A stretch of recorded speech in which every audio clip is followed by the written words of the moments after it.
This is WeBurlesque. Hi, this is Reign Supreme. This is Max Moxie. This is Bella Fire. This is Bert Schaefer. Hi, this is Vita Devour, and you're listening to WeBurlesque Season 10.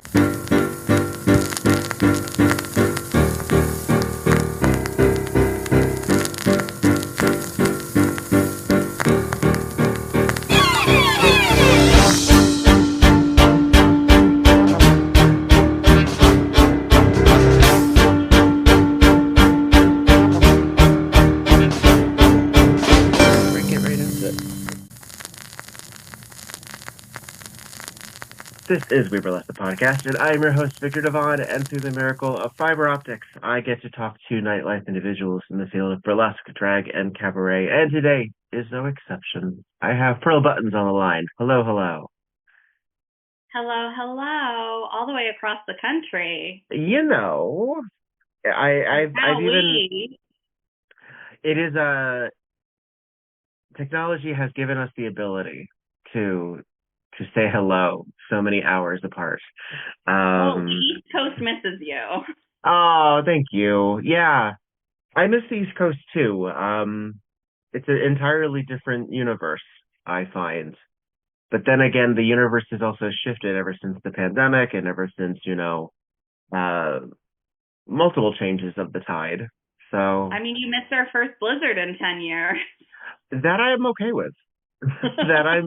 That I am absolutely secure in myself about.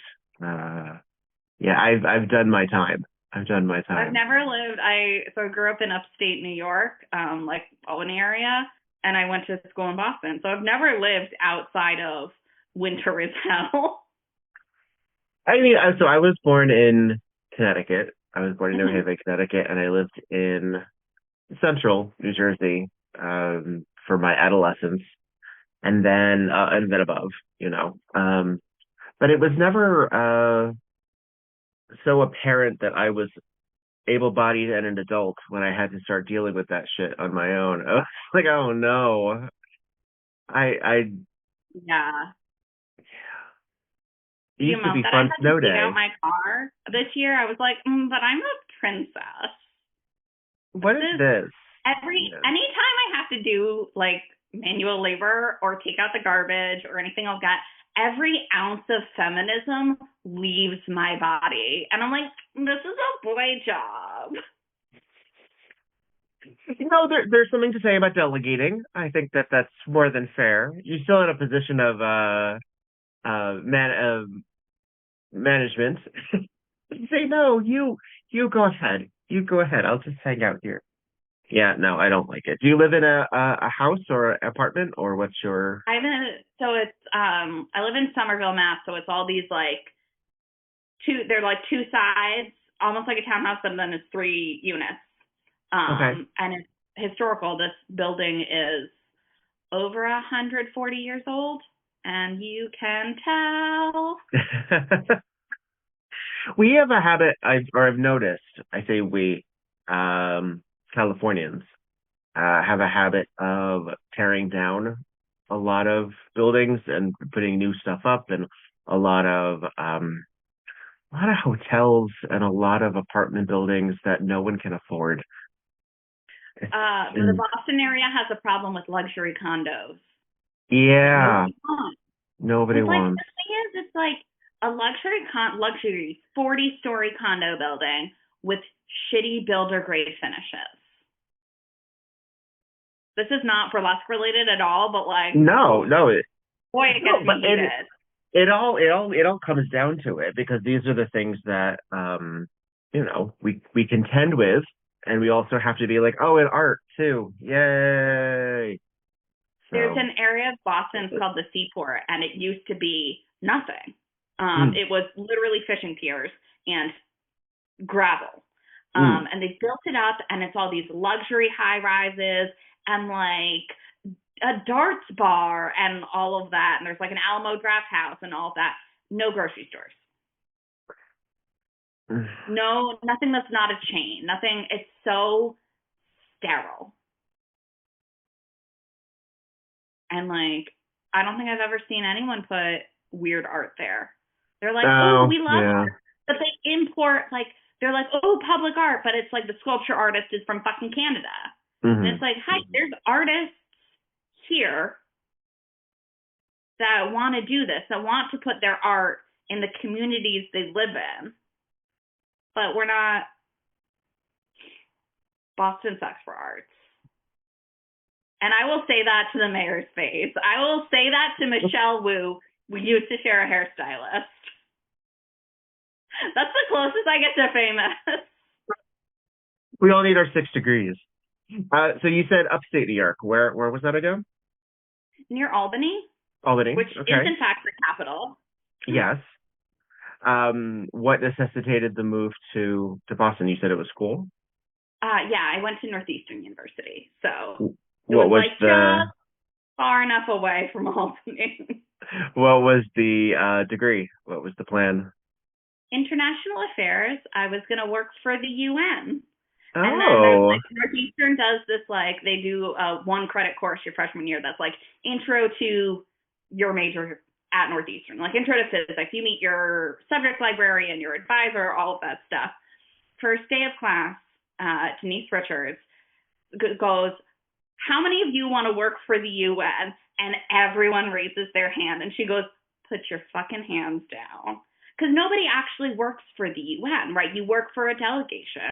You have to take the foreign service test. And it's really who you know. The nice thing about Northeastern is that they have a co-op program. So you don't go to school for 6 months and you work instead. It's like an internship, but like full time. So you get to like explore what you do or maybe don't want to do, so, which is why I went to Northeastern. And I did my first co-op and I was like, okay, so international affairs is not actually what I want to do, but I do still need a 4-year degree to work in an office. And this is interesting. So why not? Was the idea that you were going to work in, I don't know, diplomacy or, I mean, working for the UN is such an amorphous thing. I think a lot of people actually would automatically think interpreters. But what is... I wanted to be a diplomat. A diplomat. All right. And I also, like, at the time, I spoke 5 languages, too, so... Well, you're just too ambitious. What did you speak, or what can you speak? Now I can speak, I'm like... So I used to be fully fluent in French. Now I'm like proficient. Okay. I can get around. I'm okay in Spanish. I have a tiny bit of German, and I'm getting my Italian back. I'm doing Duolingo because I want to be able to talk to my grandfather. And he's 100 at the end of the month, and his English is starting to go. The man still swims 5 miles a day in the ocean where there's sharks. He's 100 years old. I don't like what it explains a lot about me that this is my genetics. Just like, yes, of course that's what your grandfather does. That's insane. Of my family, my father, his third wife is the woman who raised me, essentially. So my mother is the second wife, but she passed when I was very little. And so the woman who raised me is my mom, for all, and she was significantly older than him. She was about 12 years older than him. So some individuals might assume, if they were to see me now, that she could be my grandmother. She actually would make sense if she was my grandmother. So she's in her 80s now. And her idea of slowing down is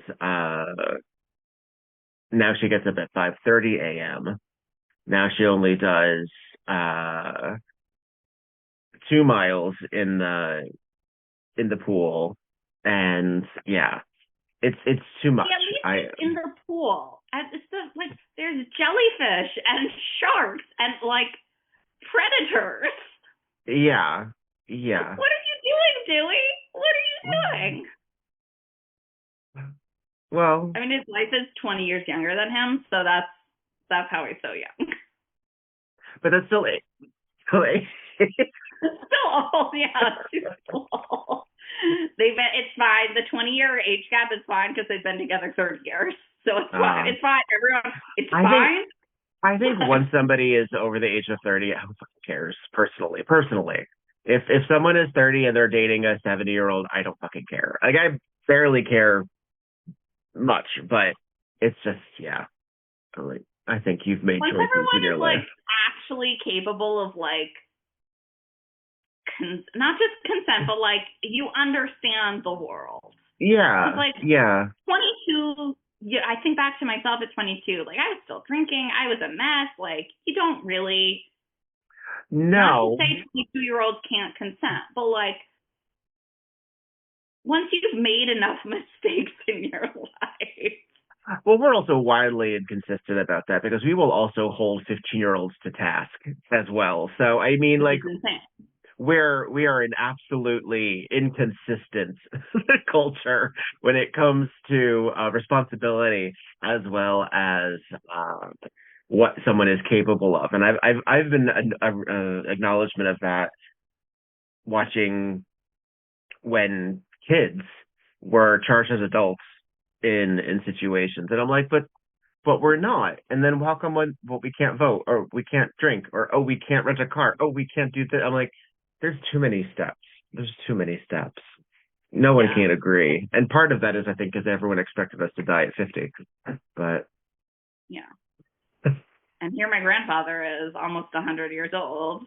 But to be fair, at 50, that was like being 100 at some point. Like the quality of life I've heard is better. If you think about it. I mean, we do kind of have health care sometimes. Sometimes. So what made you stay in Boston if grad school, if college was not necessarily taking you to the United Nations? I love Boston. I really do. I love this town. I love the people. I love how like angry and rude everyone is. I love it. Bostonians are very like honest. Like Blunt. they will. I've had like a true townie, like born and raised, has the accent. If you're on the side of the road with a flat tire, they will pull over. They will change your tire for you, and they will call you a fucking idiot for not knowing how to change your fucking tire, kid. Like, but they'll change your tire, and I love that. I love this town. And then it's very also like I auditioned to backup dance for a burlesque show the summer after college, and that kind of kept me here long enough to really find my footing. You know, when you graduate, you kind of don't really know what the fuck's going on. Well, did you have any inclination that entertainment would be a field that you would be amenable to? So I started ballet at 3, and as one does. The stage is my first love, and the thing that I've loved the longest and most in the world. I was never going to be good enough to be a professional ballerina. I've got good feet, but I don't have the turnout and I don't have the extension. Like it was never going to happen. I was okay with that. But my jazz teacher, who I really credit my jazz teacher and the last ballet teacher I have with making me the performer I am. Her name is Richie Adan, and she was very committed to us understanding the history of American dance and like where these movements come from. And so much of jazz and so much of Fosse comes from burlesque. So she showed us, like the first time I saw burlesque, I was 14. She didn't show us the titties. You know, it was just like the bumps and the grinds. And she was like, this is where, if you isolate this, if you make it smaller, this is Fosse. And so I always wanted to do burlesque. I always wanted to try it. And I missed dancing while I was in school, and the rest is history. Do you remember what the first show was? It was with a troupe that we don't talk about in Boston. Understood. But what about that specific performance said, I can do that too? I think it just made sense to me. Like, the tease made sense to me. I think anyone who's trained in Fosse, like, it really does translate. You know, like, I've performed all of Rich Man's Fruit. That's a burlesque number. Sweet Charity is a burlesque show. Like, and so I just, like, it was one of those things where I knew it was the thing. I was like, okay, this is the thing. Like the first time I got a job as an assistant, I was like, okay, this is all my skills. And the first time I tried burlesque, I was like, okay, this is the thing. So who were your direct mentors? Who did you work with? Or are they other people that you don't talk about? They are other people that we don't talk about. And anyway, there was an open letter a couple years ago, so that's all. But as we contend with this, as we contend with, our mentors and our community leaders failing us, how do you contend with that?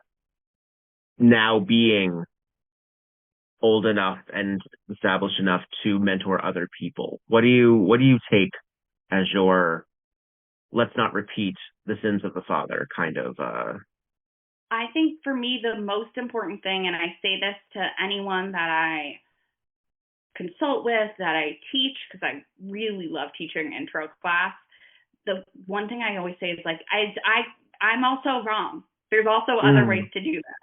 Like this is just me. It's not codified. It's not like Vagana ballet that's like strict and like this is exactly where your arm should be in this arabesque. Burlesque is open to interpretation, and anyone who tells you otherwise, run. They do not have your best interest at heart.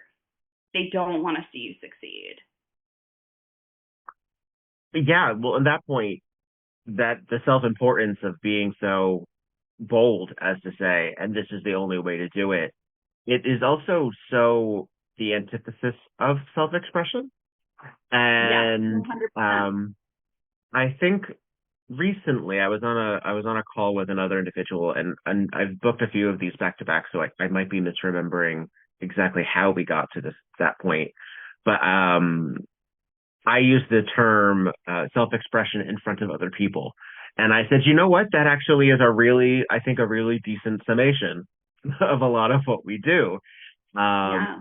Because it also leaves the door open for it being kind of self-serving and kind of self-righteous in our own interpretation, because art can be extremely self-involved. It doesn't necessarily have to be for the world. And I really think that I disagree with a lot of people on this, and I'm open to people disagreeing with me on it. Cool, let's go. My opinion. I think our first job is to be entertainers, and our second job is to be artists. The audience gave you their time and their money. You are asking for their time and their money. It is your responsibility and your privilege to give them a good show. If you want to go to the shitty drag bar for the open stage and do your, masturbatory act, like there's spaces for that. But like, if somebody is paying for it, you're responsible.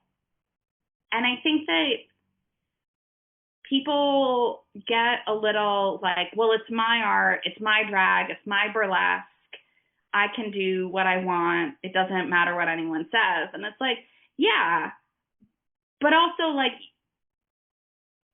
the audience paid you. And if you went to work and they paid you and you didn't send the emails that they're paying you to send, you're not doing your job. And this is a job. True. And I think there's room for both, but I think it's a job first. But didn't technically the audience pay the production, and the production is deciding to include you in some capacity?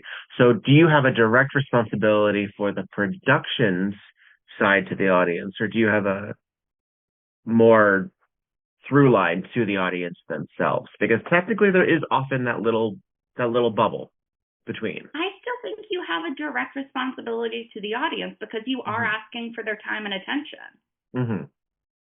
Like, you are taking up space on that stage. You are asking them to pay attention to you. And it should be worth paying attention to. And obviously what's worth paying attention to is open to interpretation. But I think that, and they may not even know it. They may not even know that that's what they want or that's what they're going to appreciate. Yeah, it's true. Yeah, I think it is. I think I've often said, anyone who listens to this, hello, thank you for listening. Quinn Dixie, I know you're listening. You're waiting for me to say the word insular. I know you are. I have a habit. The intersection between art and entertainment is really what I've often defined burlesque to be, because of that self-responsibility as well as the responsibility to be entertaining. I think it is also a responsibility to ourselves to be entertaining, because that helps us edit. That helps us protect ourselves. And if you're simply doing, and this happens a lot when you do memoir drag or memoir burlesque, where you're really pulling from yourself, it allows you to create potentially a separation that won't hurt you when you leave that stage, because it can get awfully raw up there.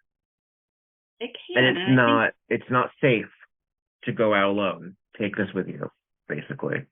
And it's also, you don't know that audience is safe for you to do your most raw, most real. Like, how are you going to feel if it doesn't land? I think Indignant. you have to. I think you have to protect yourself, like you said. Yeah. Yeah, well, because that also that opens us. We talked a little bit about that. Well, y'all talked a little bit about that on the Sober Caucus, because I was not present for that, but or I wasn't on the panel for that. But when you get that raw and you leave that stage, you can make choices that may not be the best for you anyway. Yeah. And I think, when we look at the history of great artists, we see a lot of people making those choices. And there's a little Judy Garland in all of us, Yeah. There's a little, like Johnny Cash, I was literally just in the car on the way back from Michael's. Johnny Cash came on the radio, and my roommate and I were talking about him being on speed. But it's like, as an artist, when you're that raw, that self-medicating, I get it. I did it. It's hard to sustain, and a lot of times you don't, and that's why we have the 27 Club. That's why we have the legends that have gone too soon. Yeah. And I think, especially with something as fringe, for lack of a better term, as burlesque, it is. It's left of mainstream. It's really easy to get overly personal, because you're playing a small room, you're maybe playing a really small audience, you're maybe making $25 sometimes. We can talk about pay, that's a whole other, put that over there. And then it can be a place for very raw self-expression, but I think, there's a time and a place. And maybe that's open stages or industry nights. There's one in Boston called Punk Rockin' and Pasty Poppin', and it's been going for, I think, oh God, Jane Doe, correct me, 13 years now. And I always say it's like a cross between an open mic and an industry night. So, that's the place for that. I do stuff there that nobody should pay me real money to. It's a tip split. It's a symposium. I'm walking away with $30. I'm happy.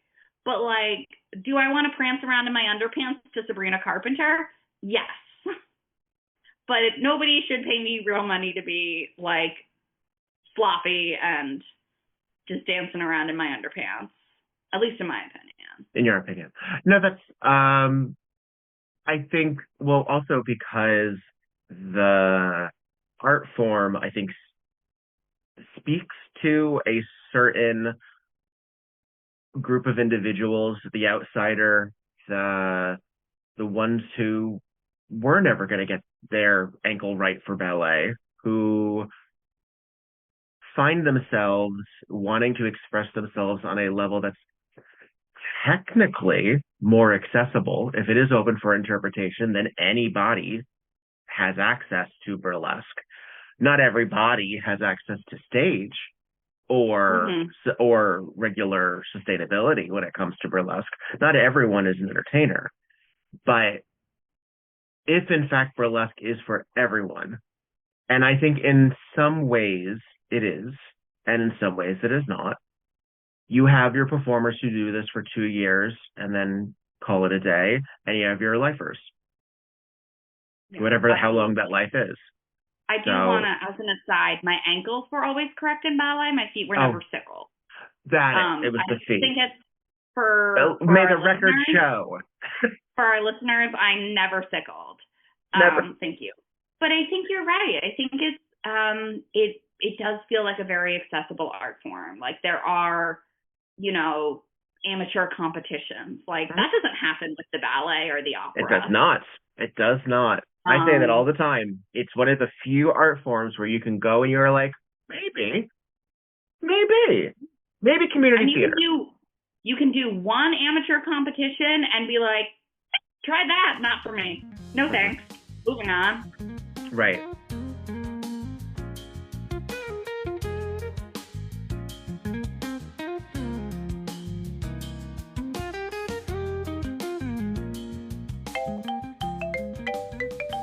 Hi, I'm Jen Ponton. And I'm Lillian Bustle. And we're the hosts of All the Fucks, a podcast about vulnerability. But it's more than just that. It's nostalgia. It's unrequited crushes. It's the mortifying moments that make you want to crawl back inside your own belly button. Ooh, and somehow it's sometimes about pelicans. A pelican allegory, if you will. Oh, I will. So if your heart has ever felt like a skinned knee, oh, you'll fit right in as one of our fuck buddies. All the Fucks. A storytelling podcast wherever you listen. Hey, this is Viktor Devon, and I would like to thank the patrons on patreon.com/WeBurlesque for throwing dollar bills at me. Let me just say, it feels really, really nice. So if you have the opportunity to throw dollar bills at someone, do it. They'll remember you. I would like to thank my name, Devin, Courtney, Clara, Dottie, Charlotte, Ferris, Luna, Lucy, Roxy, Faye, Tiffany, Shimmy, Curly Bright, Oliver, Sebastian, Alex, Bo, and Stormageddon very, very much for your continued or recent financial support. Goodness gracious, I know that we live in a cesspool right now where dollar bills are hard to come by, so the fact that you think this is worthy of throwing bills at, I agree, and I thank you.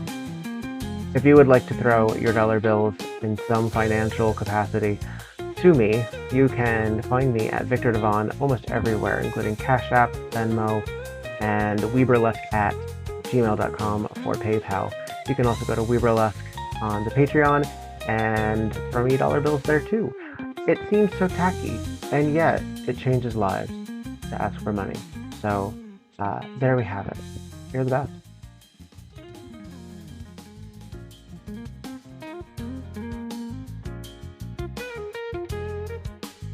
Well, because it's another thing too, is that this is the thing about ballet for 3-year-olds and 4-year-olds is not meant to churn out professional ballerinas.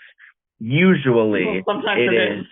Well, I mean, but for like the general purpose, it can't be. It can't be because of how many there are.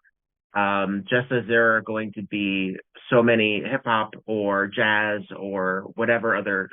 A lot of it is to create social situations for kids that are safe.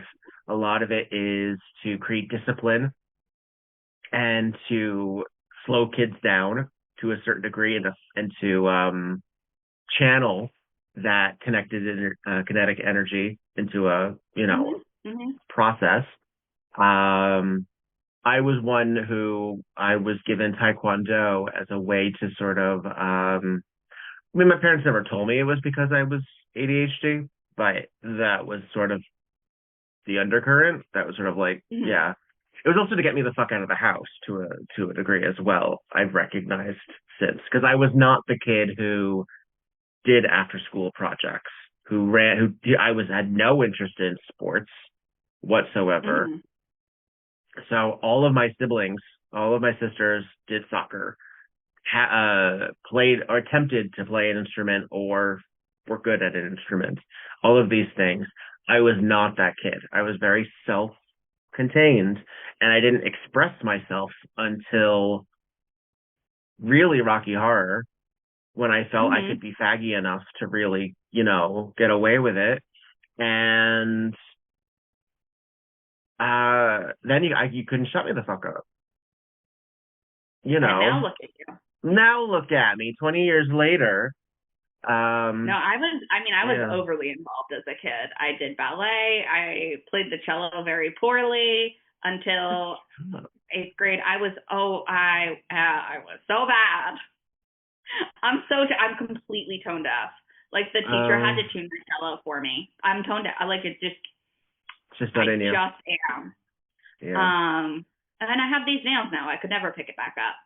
I know. What is this mint green fantasy, from what I can tell? Audience at home, I know you can't see it, but I love it. Yeah, you guys can't see it, but there's tiny lavenders painted on my ring finger that my nail tech did by hand.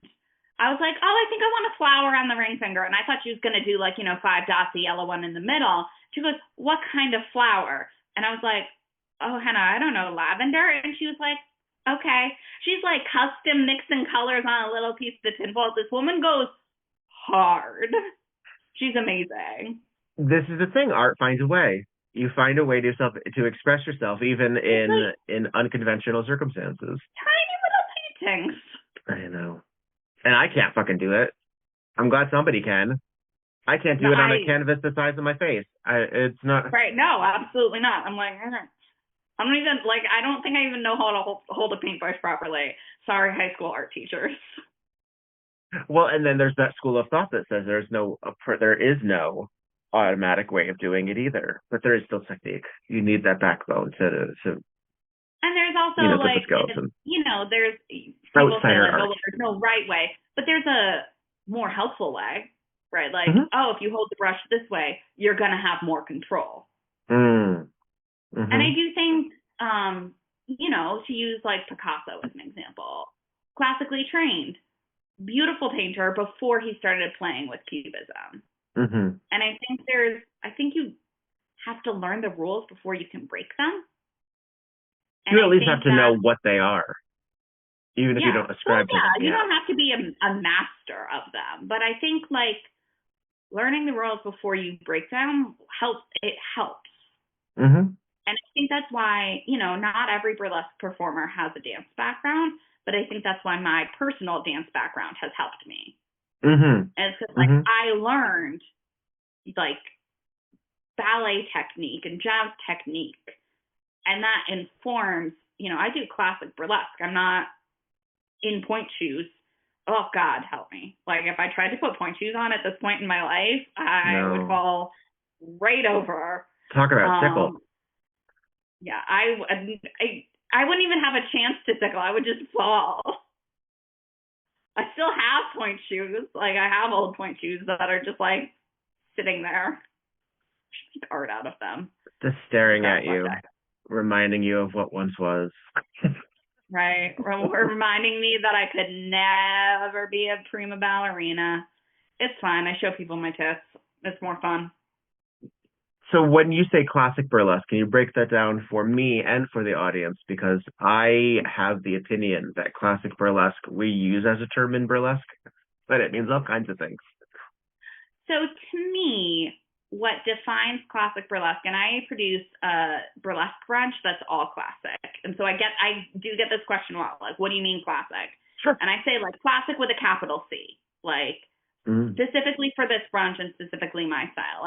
Occasionally I dance around in my underpants to Sabrina Carpenter, but I mean, the costumes and the style of the 50s and 60s and even the 40s and 30s, the legends, when you imagine legends without a lot of education of how broad a category that is, you imagine the triangle bra and the panel skirt and whatnot. And I think to me it means jazz, pretty strictly. I don't see, like, and this is where I'm like, oh, I'm going to get canceled for saying this. But, you know, like, I don't want super modern sounding music at brunch. Like, I want it to be. You want to create a vibe. I get it. Mm-hmm. And that's what I want people to feel when I'm on stage. And, like, do I travel outside that realm? If somebody's booking me for it, yeah. But that's where my heart is. I don't think there's anything wrong with that. I feel there is something about immersion that is very powerful. And then subverting that immersion is also very powerful as well. I love a gown and glove to rock music. I love, you know. Oh, yeah, absolutely. Yeah. And I think, like, the classic that I do is not the only kind of burlesque I want to watch. Sure. Well, but you're creating you're curating an experience, and and experiences have parameters. Otherwise, it becomes other things. And you would never, I mean, you would possibly, but it would be less, it would make less sense if you were to say, okay, we're doing, I don't know, not that you would, but an African tribal immersion show, and then say, oh, and by the way, we're also throwing in Ariana Grande. Unless if I ever, I would be and should be so careful. Yeah. Yes, I know. Those of you listening at home who do not know what I look like, I am about as white as you can get. There's a reason I went to this extreme. I was trying to illustrate. She is Irish and Italian. Yes. I feel like there's something to be said there. When you start saying that is the only one, though, therefore there's that red flag again that we talked about earlier, is that's the thing. But I don't think there's anything wrong about incorporating that. And then you get your subversion to that. You get your commentary, your present day thing, by including agency for feminine bodies who would not have had that feminine agency in the 1940s and 50s and beyond. And then you throw in people of color, you throw in the queer people, you throw in people of different disabilities, you throw in all of these other possibilities, and that's what makes it a contemporary experience. So I find that there are things that I do that belong in a classic burlesque show. Not everyone agrees with that, even if it's the baggy pants hobo clown. Sorry, that is classic burlesque. That's vaudeville. That's vaudeville. You don't get, frankly, more classic burlesque than say, you know, a gentleman in a leather harness and heels. That's less classic burlesque, actually. Yeah. That's what I like to say when I'm talking about brunch. I say, like, okay, it's classic with a capital C. Like, think the most classic you can get. Like, I have a lot of friends who their style, if you put their act on mute, it looks like classic burlesque, and then you turn the volume up, and it's fucking heavy metal. Yeah. But, like, when I say classic with a capital C, I mean the music of that era and the costumes of that era and the, like, glamour. Right. But I think, I didn't say this earlier, the most important part of classic burlesque, and I think it should be the most important part of all burlesque, in my opinion, it's the art of the tease. It's the tease that I feel is often missing in more neo styles. You know, and I'm not speaking about every single non-classic piece of burlesque that I've ever seen as lacking tease. But I think that, you know, when you're doing something that's nerdlesque or that has more of a hook, it's easier to fall away from it. You know, when all you have is a panel skirt, a bra, and 2 gloves, and it's a 5-minute song, you have a fucking choice. I spoke to Nikki May on the pod a couple of weeks ago, and she's a legend who lives in San Diego right now, but she was performing in Guam. And so she's just about 70 years old. And so she would work outside the Army bases, and she would work, and she would get sometimes 15 minutes, closer to a half hour on cassette. And she Oh, would, that's brilliant. yes. And depending on what you were booked for, you just kept going because you were there all day. Also, like this is another thing too, is that we talked about the difference between a showcase that we have nowadays, where everyone gets 4 to 5 minutes.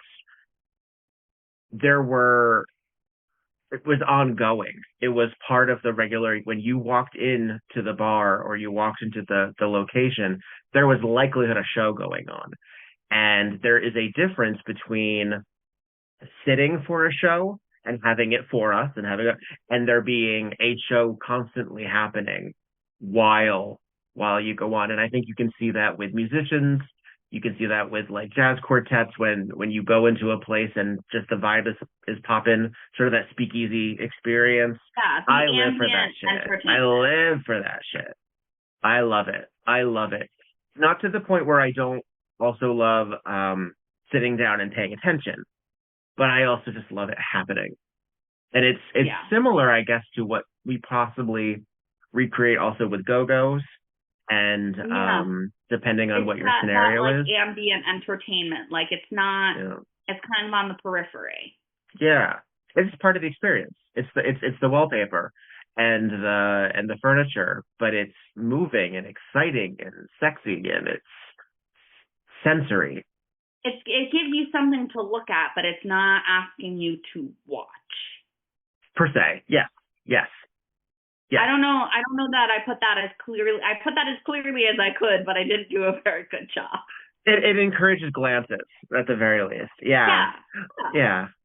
In terms of Boston restrictions, what is the current climate for what is acceptable in location to location for wardrobe? So the rumor, and I have yet to find, I have looked, like in law libraries, the rumor is pasties and 2 inches on either side of your butt crack.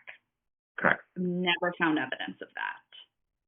You've never found evidence that there is that happening, or you've never found on the book exists? Okay.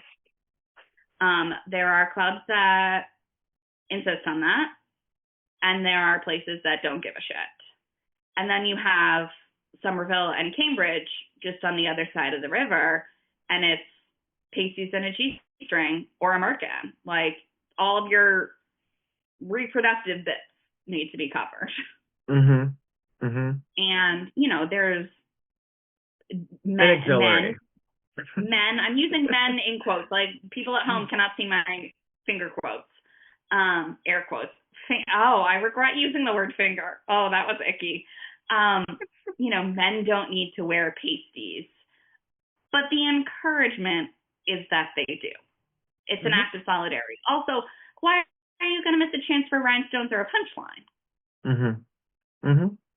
Like, I don't see a reason to not, like, you could put sparkles there. Yeah. Why wouldn't you put sparkles there? I've so when I first began, I did not, partially because I don't know if it occurred to me, frankly. I think it doesn't occur to a lot of math. Like, I don't know how to say, I don't want to say mask because there are mask people to whom, like, the pasty laws do apply. But we'll say men-ish. Right. Those who, that is murky. I see your point. But I think we're on the same page. Yeah, I think, well, a lot of it's also passability, isn't it? A lot of it is also, and sometimes what I find really interesting, and I've talked to a few individuals who have had top surgery about the power behind now not having to wear pasties. And I'm like, there's something to be said about that. Unfortunately, that's not the world that we have right now. But I think that's a really cool, powerful statement where you can do it. I get it. I get the power behind it, but I think it's rude to the performers who have to cover their bodies. I still think it's a kind of an egregious fuck you. Like when drag queens have breastplates and then fake nipples are out, I think that's an egregious issue. Like I have a capital P problem with that. And I will say that directly to people's faces because I'm always looking for a fight. I'm kidding. I have people who fight people for me. I don't do that myself. Not good. We said you're a princess. I don't do that myself. I don't do that. I don't do that. They fight and then they shovel my snow. That's the thing too, is that a lot of classic burlesquers back in the day would go topless. And a lot of classic burlesquers, a lot of legends would, depending on your location, go bottomless. And it is through the capitalist, often liquor law and corporate fuckery that has brought us to the point where that's not possible. One of the examples that I use a lot frequently is that a cis woman or a woman with or a person with breasts can walk topless in the streets of New York because there were people who fought for that ability. But the second they walk into a bar, they have to be clothed because they sell liquor there. Yeah. In the streets of New York, nipples out. As soon as you walk into a bar, no nipples. It is wild. Yes. And I mean, admittedly, that may also be true of like the post office or a grocery store. I don't actually know the whole point of that.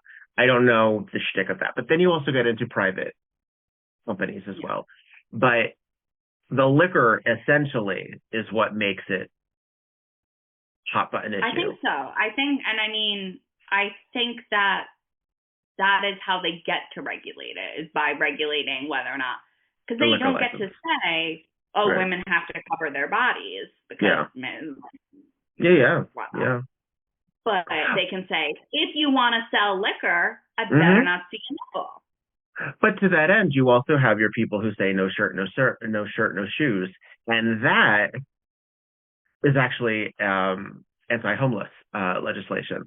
That is purposeful for people who have like the reason that we have it. I never thought about it that way. Thank you. Thank you for bringing that up. I never thought about it that way. Yeah. A lot of what we do, it's the same thing with the panhandling or the panhandling laws or that architecture. I forget what it is, hostile architecture that we see on benches. A lot of it is very anti-homeless. All of that. Yeah. No, I knew about hostile architecture, but like I didn't think about the no. I'm not going to be able to say that. It was 2 seconds ago. Everyone remembers. It was, in a lot of. I have a list, and I try really hard to enunciate, but every so often I'm just like, oh, that word's not coming out of my mouth. But I think bottom line, if anyone has to cover something, everyone should cover that thing. Yeah. I believe in that. I think it's respect for your fellow performers. It's respect, and it's reading the room. It's also just because I will say there is something of an expectation in burlesque as well. The audience has assumed that there will at least be 3 things happening. Somebody is going to be out there dancing in front of you, clothing is going to be removed, and there's going to be an end date to that. Not every burlesque act has to end as naked as possible. But if you're going to reveal flesh, I think that there is an assumed contract with the audience that flesh is going to still be entertaining or still have a purpose. And if you're purposefully removing items, what are you doing? And it is through working with people like Johnny Porkpie and Tigger and other folks in New York that I didn't have, because I didn't grow up with a mentor. I didn't grow up with understanding. I was basing a lot of this on my work in Rocky Horror, of which there is no pasty coverage for any of the genders, as well as because it's not of a prurient nature. It's not, and it's an R-rated film already. That's just one of my favorite words. Prurient. And already my life is of a prurient nature. We were working in venues where a lot of us didn't take our bras off already. So there was already sort of a cover up kind of concept. Yeah, you'd probably have your butt out, but it would be ruffle panties just like yanked. A lot. I don't the know. ruffle panties. Yeah. Oh, that's a throwback. Yeah. Remember? Well, you know, this. I mean, when White Elephant started, it was at the height of steampunk. So that was 20 years ago, when Hot Topic still was goth, and the Dresden Dolls were still a glimmer in Cambridge. Like, this is still, you know, yeah. So I just turned 33, which I don't know how, but feels so much older than 32. I could see that. Yeah. 33 I mean, I'm is 10 like, years older you're than in you, your but... mid-30s. Yeah. Well, you're also supposed to have your shit together, too. There's an expectation, as we talked about with, you know, relationship gaps and, you know, I forget what that cortex is called, where they say it's fully formed. Prefrontal. There we go. Your lobe, I believe. And then lobe. Once you have all of these things, everything's a dirty joke to me. Like I was. You were made for burlesque. You were made for burlesque. I think that there is an expectation because you're past your return, your Saturn's return, or at least your first one, and then you're supposed to be a fucking adult. Ew. I don't like it. I didn't assign myself for that. No, I just want everything to be pink and sparkly and unicorns. I would also accept ponies. But you're also a producer and you're also an administrator, so you still also have to do... I am actually a very competent adult. I don't want to be. It's against my will. Yeah.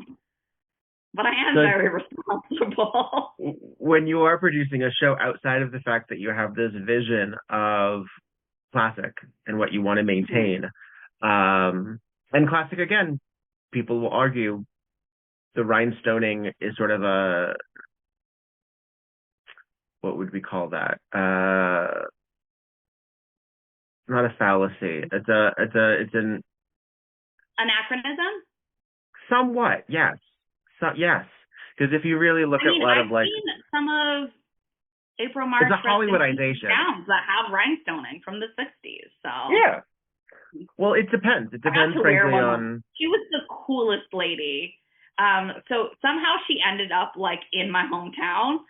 So I don't know April March oh, I'm so important. I know April March. I know her because one time I went to her house and she fed me cinnamon toast and raspberry flavored coffee. Oh, that's lovely. See, I love that. That's just an aside. And if you haven't read her book, you absolutely should. Have you had a chance to... Yeah, we were talking about production. We're talking about productions. Well, more specifically production. So what is your criteria for when you're booking as opposed to when you're trying to be booked yourselves? Because there's, two different mindsets. As a production, what are you looking for? How do I get to be in your show, Pearl Buttons? Talent and not being a pain in the ass. All right. Well, I could try another way. Can I? Honestly, this producers talk. If I get an inquiry from somebody and I don't know them, I will look and see what shows they've been in and be like, hey girl, I saw you book this person. How are they to work with? Mm-hmm. Because producing is really hard and it's a lot of work. I don't want to work with people who are going to make my life harder. I don't want to work with people who are going to make backstage uncomfortable for others. And if you can't turn your shit in on time, I don't want to hire you. I don't. And I get that, people have ADHD and they have their issues, but, come to me, explain your situation, and figure out a fucking system. If that system is, the second you get that email, you send all your shit, great. My system is, the second I get that email, I put the due dates in my planner. But I just, if somebody's going to make my life harder, I don't want to work with them.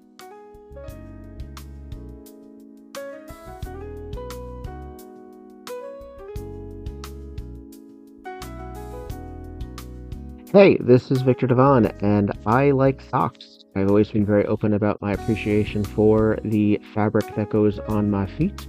and I want you to enjoy them too. Please go to footclothes.com, look at the variety of fabulous novelty socks that do not suck, and indulge. You can get 10% off now with the name Viktor Devon as a promo code. That's VIKTORDEVONNE. Put it all together, no spaces, and enjoy.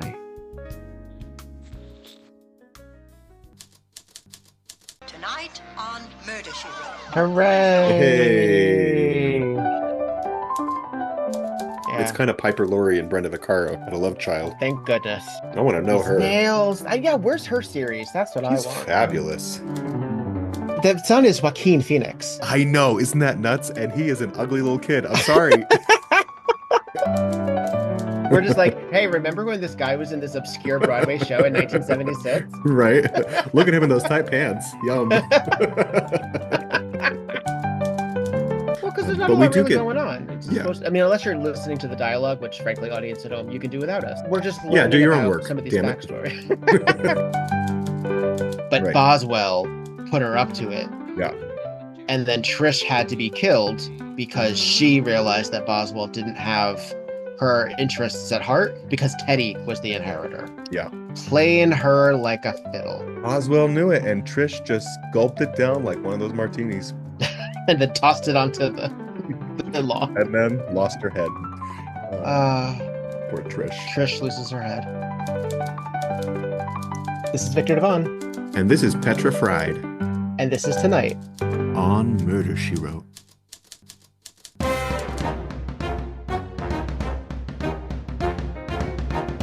Hello, kitty cats, and welcome to Tales and Tassels, the show where you pounce into the lives of burlesque and nightlife performers, their craft, their cats, and how the two worlds intertwine. I'm your host, Gemma Smith. By day, I'm a manager at a kitten nursery, and by night, I host the Cat Beret, New York City's cat-themed variety show. This podcast is for cat-loving creatives. Whether you're twirling your tassels on stage, chasing your next big idea, or just trying to keep your cat off your keyboard. Season 1 is streaming now, with interviews, solo episodes, and bonus chats with feline experts. And Season 2 will be back this October with even more. I'm truly passionate about growing a community of curious, creative, and cat-loving humans. New episodes drop every other Thursday. Be sure to subscribe, follow us on Instagram at Tales and Tassels Pod, and send in your stories or questions to talesandtasselspod@gmail.com. You might just hear them in a future episode. Thanks for listening. I'm so glad you're here. Take care, and until next time, kitty cats.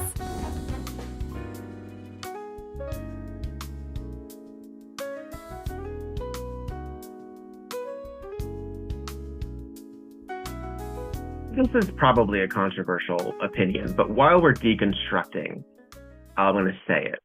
And this is my show. I'm happy to be deconstructed. Like, if I'm wrong... No. I'm going to deconstruct this, and I'm going to say it. If we say that mental illness and neuroatypicality are not excuses for behavior, but explain potentially behavior, but we still have to have a system when it comes to what we allow when it comes to consent violations, as well as social fuckery in terms of what people say. We don't use age as an excuse, but we'll use it as an explanation from an earlier time. That earlier time sucked. Like, we can do that. If we can do that, then we also have to apply that to still being professional and capable of participating in somebody else's experience. And that means their show. So if I'm really bad at certain things because of my ADHD, because of my, executive paralysis, or, things like that, which, true.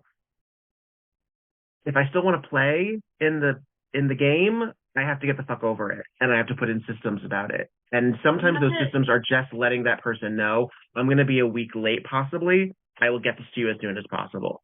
And we can still make those decisions. It's really hard for me to remember deadlines. Would you be able to remind me? Yes. Yes. Absolutely. I would love to remind you. Love to be the night before, hey, don't forget. And I send my big scary email to you with everything about the venue, everything about what we're looking for in the show, the Spotify playlist for inspiration, like all of the due dates in bold.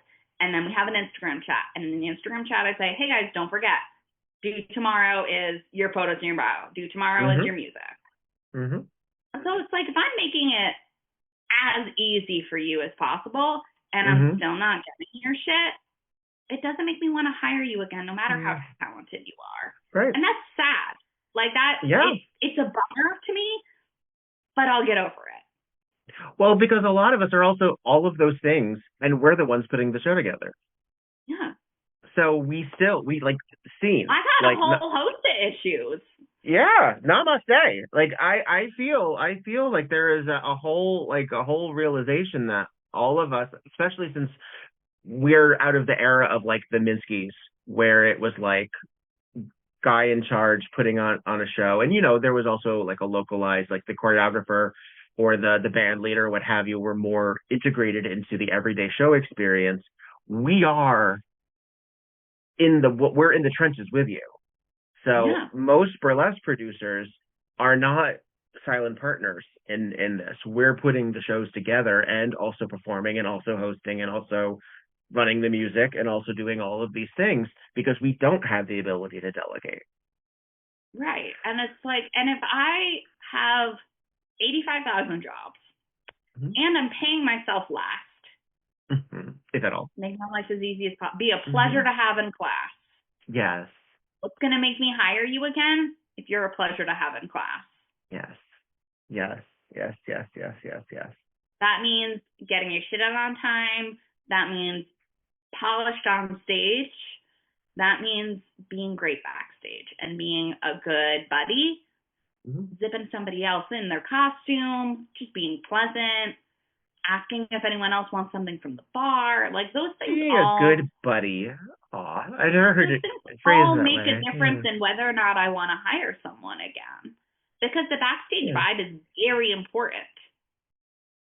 It's more important because those are your coworkers. Yeah. The audience is you're not going to do your best work. Yeah. True. Like, how many people you quit also other jobs that they're toxic? Right. Well, and other jobs and your colleagues can affect your work as well. So if other people aren't putting their job together, and that either means being messy in whatever capacity that is,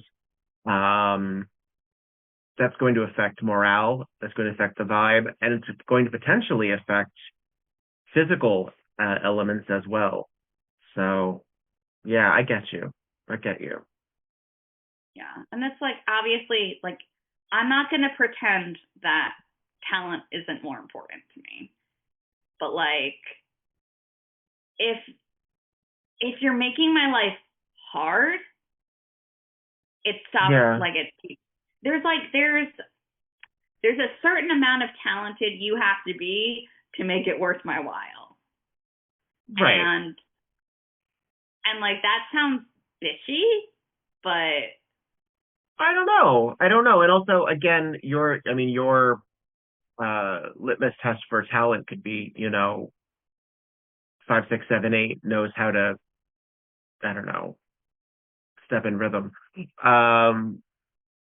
It's debatable, and I think it's fair that we accept that we have different needs and wants out of the shows that we get and people that we work with.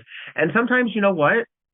Sometimes it's more advantageous of us to hire someone who we think will amplify our show, and so we'll make an exception if we feel that person is not. I don't know. That's the other thing that makes me want to hire somebody again, and I do believe it is the producer's responsibility. Like, it's on me and my co-producer.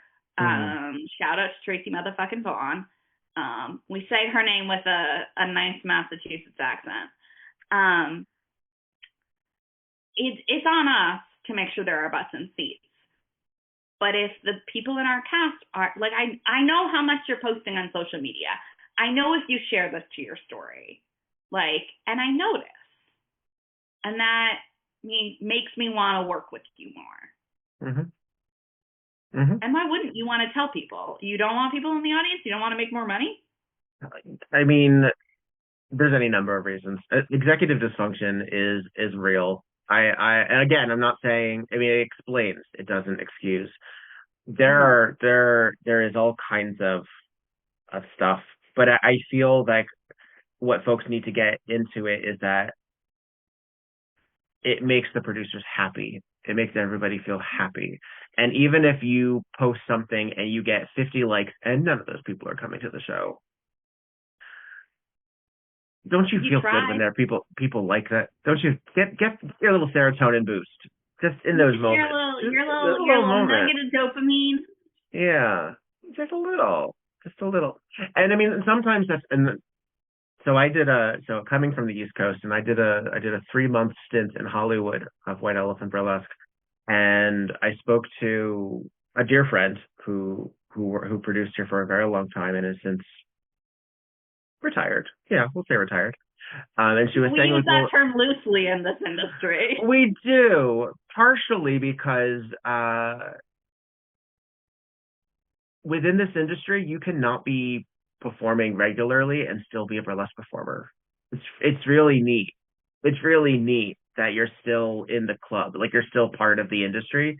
If you're still participating in some capacity, you still, get that distinction. You're still part of the group. Because you're an audience member still. You're commenting on things. You're a mentor. You're doing whatever. But so she's like, well, I was bemoaning the fact that my reach for a local community was not really what it could be. And she's like, well, you have to take into account that most of your reach is probably still New York and around. Most of the people that are commenting on your stuff, most of your like close connections, and most of the people that the algorithm has gotten used to is still there. And I'm like, well, that sucks. How do I fix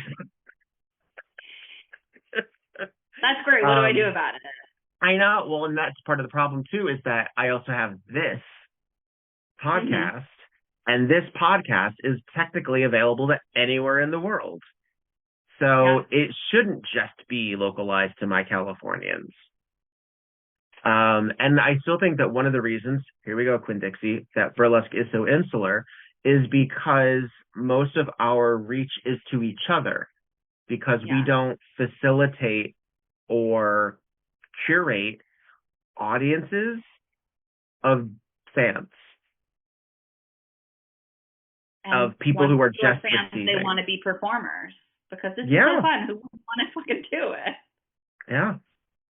Like, honestly, I who wouldn't want to? And I think that's one reason that Wrench doesn't always sell the best. Like, it's not the most successful show in Boston, but there are a lot of faces in that audience that I have never seen before in my life. I love that shit.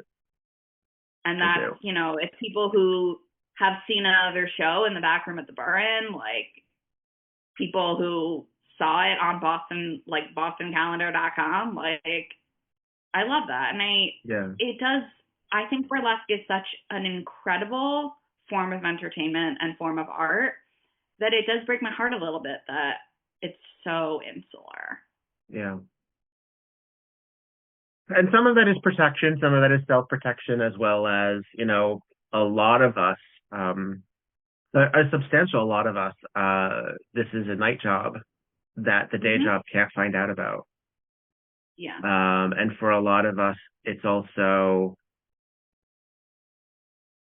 difficult to permeate in a misogynistic, body toxic, homophobic, transphobic universe of America, regionally, depending on where you are as well. I know, I'm in a liberal bubble. I'm so lucky. Every time I leave, oh God.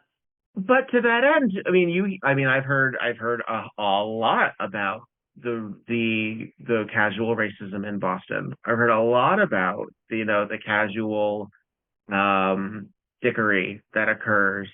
And absolutely, we have these little, bubbles within bubbles. Certainly. I mean, I'm in Southern California, which a lot of people would assume is Shangri-La. It's not. I have an extraordinarily conservative sheriff here who also is the coroner, and that should be a gigantic red flag for people. And that's just allowed. I don't like that. That's suspicious. That's just allowed. And he's running for governor. Yeah, don't like any of it. It is also the one of the major petri dishes of the Save Women's Sports propaganda machine. It is absolutely. And I say liberal bubble, but it's not a leftist bubble. Yeah, it's certainly by no means there's a lot of progressive. It's Ivy League liberal. It's old money liberal. Respectability politics liberal. Yeah. Wear a suit and you'll be a respected liberal. Yeah, people still get shot in suits. It's still it's all very disheartening. So to not end this on a let's loop around somehow. Let's loop around. What after being, dyed in the wool, knowing your job, being good at your job, what keeps you happy in burlesque? What's the joys? Finding like that song, like when I'm just like scrolling through Spotify and it's just like random, like I'm the past like couple of years I've been really into blues guitar, like blues electric guitar. And like every so often something will come on and it's like, cause I'll put, T-Bone Walker on and Spotify will just like do its thing. And every so often something will come on and I'll just like feel the burlesque. Like I don't even need to choreograph it. And that's why I keep doing this. Like, I don't do this for the 5, 6, 7, 8. I do this to like physically feel and express the music. Awesome. I love it. I think that it is one of the great pleasures is being able to reinterpret other people's art as part of our art. It's so magically collaborative. It's neat. I think there is an alchemy to burlesque, especially when you're using music that's not modern. There's just a magic that, this artist has been dead 20, 30 years, and you're creating a collaborative work with them.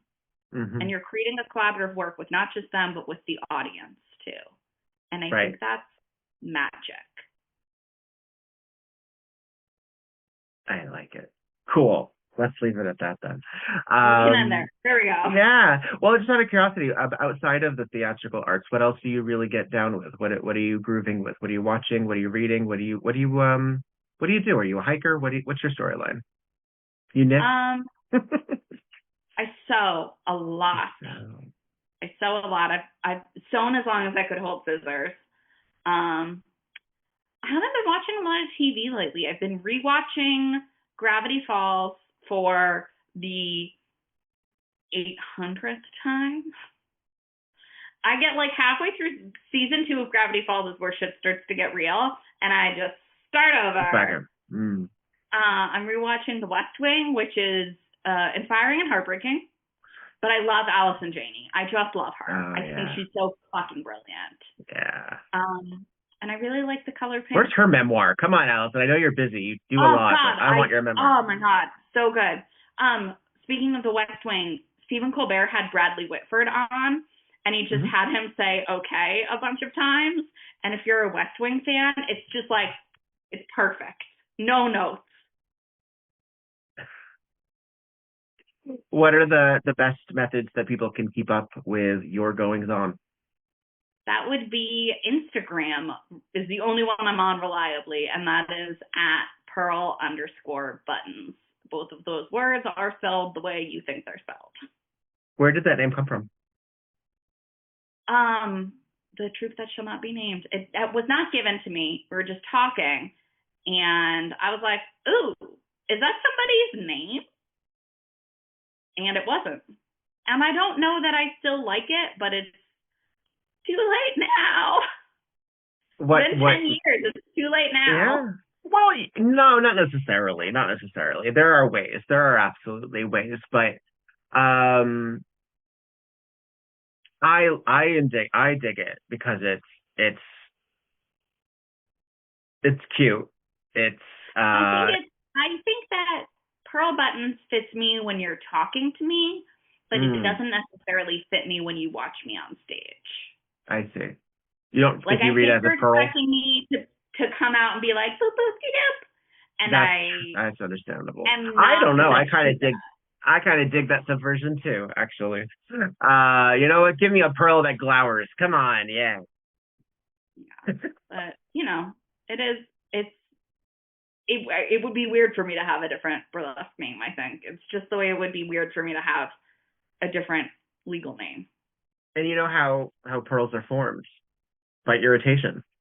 So I am irritating. I have been told that. I have an awful lot of vocal fry. Well, thank you for chatting and being on the pod. Thank you again also for being on the round table. You were an excellent moderator. Consider yourself welcome back at any time for that as well to talk about whatever. I would love to. I love to yap. There is part of the reason I mentioned the Boston situation is because I know that there are a lot of cities and states that are getting re-legislation, often on the anti-trans curve when it comes to presentation of what's allowed. And since Boston has dealt with, Boston laws for a long period of time, I'd love to have you as perspective on how to navigate that. To my knowledge, there is not anything like the Ohio drag ban or anything like that currently in front of the legislature. We do have Maura Healey has her pluses and minuses, but she is an avowed Democrat, and she was a very, very Democratic AG before she was governor. So I think we're, at least for now, I think, knock on wood, cross yourself, turn around 3 times and spit. I think we're safe from a drag ban here. Going under the radar. Yeah. We'll see. Let's see. Scary time. Scary time. All right, sweetheart. Be well. Continue to thrive, however that manifests. And you too. May we share a stage at some point in the nearer to. I would love that. Future. That would bring me so much joy. All right, darling. Mwah. Be well. I'll talk to you soon.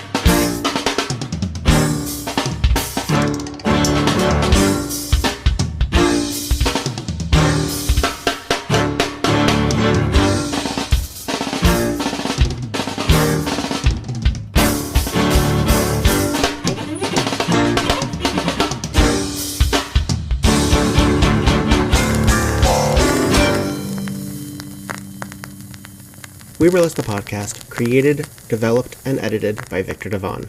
Podcast artwork by Logan Laveau. WEBurlesque the podcast cover art photography by Atticus Stevenson.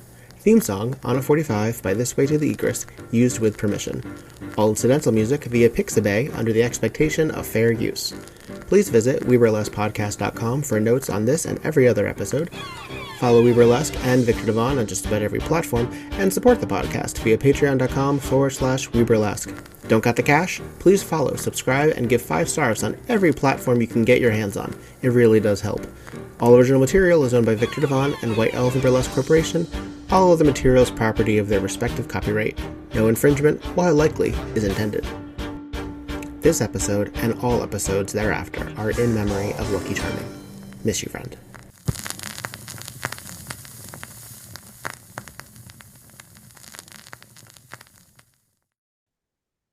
And that's it.